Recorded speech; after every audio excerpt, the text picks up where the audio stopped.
I pulled 2 cards and I texted my coach. They said, future idiot.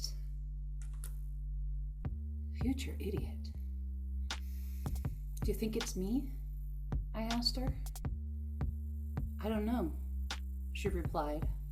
Let me feel into it. It took me about a week to get the answer, but I did find the answer.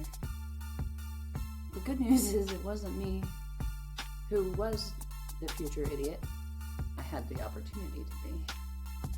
But I ran into a few of us who had the opportunity to be. So this is the story of the girl who lived.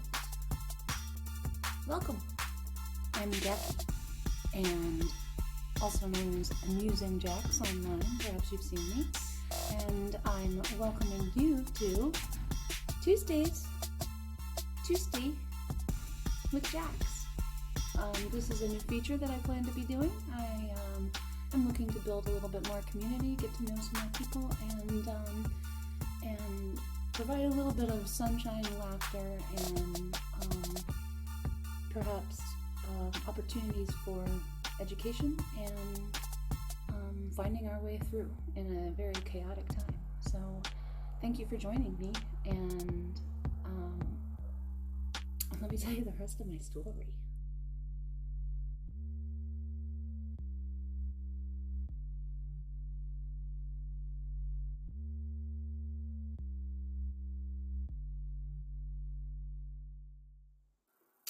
So much like all of y'all, there's been a fair amount of stress in my life recently. Like a lot of stress recently in my life. And in order to make sure that I'm handling things well and I'm doing what I can, I'm doing a lot of self-care. And one of the things that I do for self-care is I try to go to the beach, especially early in the morning. I like to watch sunrises whenever I can. I have a tarot deck, and the tarot deck says, the highest task of a bruised heart is to seek the sunrise. And right now, that's some of my favorite advice to take and to give. So if your heart is bruised, seek a sunrise. But anyway, I was on my way to my own sunrise. It was early, it was 6 in the morning. I was a little behind schedule, but it was still pretty quiet. And I was going on to a local road that had a ramp, and the ramp was going on to Route 1. I live in Massachusetts. And I was heading up onto the ramp, and sometimes Route 1 can be busy, and sometimes it's very quiet. And at 6 in the morning, we often expect it to be quiet. I think it was like a Tuesday. I really was like a week ago. So it's not usually a busy area because I was kind of going outside of Boston. I was leaving the area, so it's sort of against traffic. And I was on my way up, and there was a woman behind me who clearly was not on her way to watch a sunrise at the beach. She had someplace to be, and she was late, and she wanted to know why I was not going faster than I was. And I understand this because I also get frustrated that I do not go faster than I do in a car that I have, which I love dearly, but is not the V6 that I was used to. It is just a V4, and occasionally, if it's going uphill, and it has to catch a lot of speed, it needs a lot of space to do that. And I didn't have a lot of space on this ramp. So I was starting to go up the ramp and not able to get up to the at least 65 miles an hour that I expected, that the semi-truck that I saw coming in around the corner was going. And the way that things work, it's all kind of curved. So as you're getting on the on-ramp, then they're also coming from the other way. So you don't really see what's happening until you're all synced up together. So the woman who was behind me is actively seeking my express forward motion. And I want to do this, but I mentioned I see this 18-wheeler that's coming, and when I look to see where he can go, both lanes to the left of him are full, because if you live in Massachusetts, they like to form a line and make sure that nobody can get through. And so this poor semi-truck has no place to go, even if he wanted to do something to change it. So I'm coming up the ramp, he's going, and I'm not going to be fast enough to get in front of him and continue forward without causing a problem. So I throw on my brakes because I know I cannot do this in the car. Now, this pisses off the woman who's behind me, and I understand this because there's nothing your girl hates more than people braking on the on ramp. It's not what it's for. I understand that. And then also, there's, this sort of risk analysis thing that comes in where it's like, oh, yes, and then also I would like to live.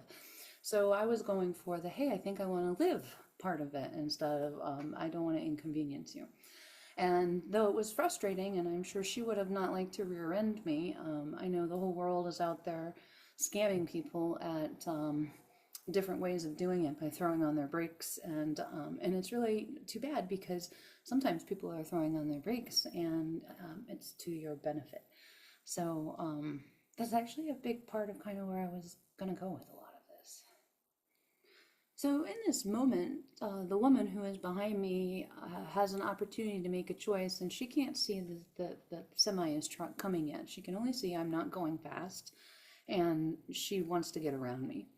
So instead of presuming that this was for anybody's benefit, assuming that this was something that was happening to her and not something that was happening for her, she actually tried to go out and around me. She jumped out behind in one of the scariest 30 seconds. I don't know if it was that long. I could make a movie out of this, but I was here, ramp, the guy is coming. She jumps out behind and is in front of this semi-truck that is barreling down 65 miles an hour, and she is 250 feet in front of it before she realizes that it is there. And I'm making eye contact with most of them because I've been watching them in the rearview mirror. Like, I feel like the semi driver and I were locking eyes in every possible mirror we could as we were trying to find a way out of this thing safely. And somehow or another, we all got enough help in that moment that she was able to move her car back behind my car before the semi hit her, which would have obliterated her car and probably mine. And who the hell knows about the other two guys that are next to him. So Massachusetts, just stop driving next to people because it's not safe, and there's a lot of reasons for it, all right? This whole, like, I've got to be first or just not last thing is, like, problematic in, like, deathly illogical ways. But giving this additional space on the road, and then when she found out that, and she survived, and we're both looking at each other now in the rearview mirror, and she is screaming bloody murder at me. I feel like I can hear her in my head. I was like, yo, I'm sorry that this was frustrating for you, but I really did. I wanted to survive this. And so all I could think through the whole thing was she was so convinced that this was something that was not happening for her benefit. She was so convinced that I was doing something to her by hitting my brakes. She was so convinced that this was somehow against whatever was going on that she made a possible option for all of us to be future idiots. And in my head, I saw her car explode in my mind, and I feel like I jumped timelines, and I don't even know what all that stuff means. But I'm telling you, what I saw, the image in my head when I opened my eyes and we were all still in one piece, I could not believe it. So this is my story for you, because I want you to know that sometimes in order to make sure that you're not gonna be the future idiot in the story, you just have to have faith. You just have to have faith that this is actually not happening, my friends. It's not happening to you. None of this is happening to you. This is happening for us. All of it is happening for us.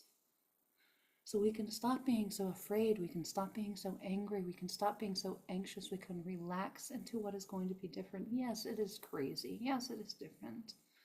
Yes, it is unsettling. And yes, we will find our way. Yes, we will redefine things. Yes, we will recreate it. It will be magnificent if we want it to be.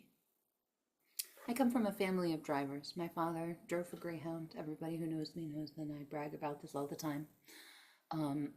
He took great pride in training me and making sure that I knew what I was doing on the road, and I take great pride in making sure I do not embarrass him. He passed away in 2020, and I still make sure that I don't embarrass him. And I've got some cousins who are truck drivers, and I married a man who had a father who was also a bus driver for the school district of Philadelphia. And so when I say that I respect the road and I respect the drivers, I mean like it's in my blood. And so I am extremely grateful to be here because there was a possibility that I wouldn't. And so in spite of the fact that everything has been like exceptionally hard, and I'm going through probably one of the more difficult phases of my life, I am here and I am grateful. And if you are here and you are going through one of the more exceptionally difficult periods of your life, I hope you will join me to be grateful. I don't know, can we see my mug? There's always something, my friends, to be grateful for. And sometimes it's just each other. Just the people that we go on this journey with, they are the reason for everything. Start assuming more is happening for your benefit. Start looking for the gifts all the time, even in the chaos, especially in the chaos. Believe. We have to believe, especially now. All right? I'm here. I'm grateful. I know I'm not done with whatever it is I'm here to do. I know I'm protected. I didn't know how much. And I actually have always believed that this is happening for me. But now more than ever. So I hope that you will join me Tuesdays with Jackie, and we can find ways to support each other, laugh, and shed light, right, on life as we go through it together. Let's find our joy. Let's find our path of peace. Let's find our silver lining and our next sunrise and our next beautiful moment of uproarious laughter together.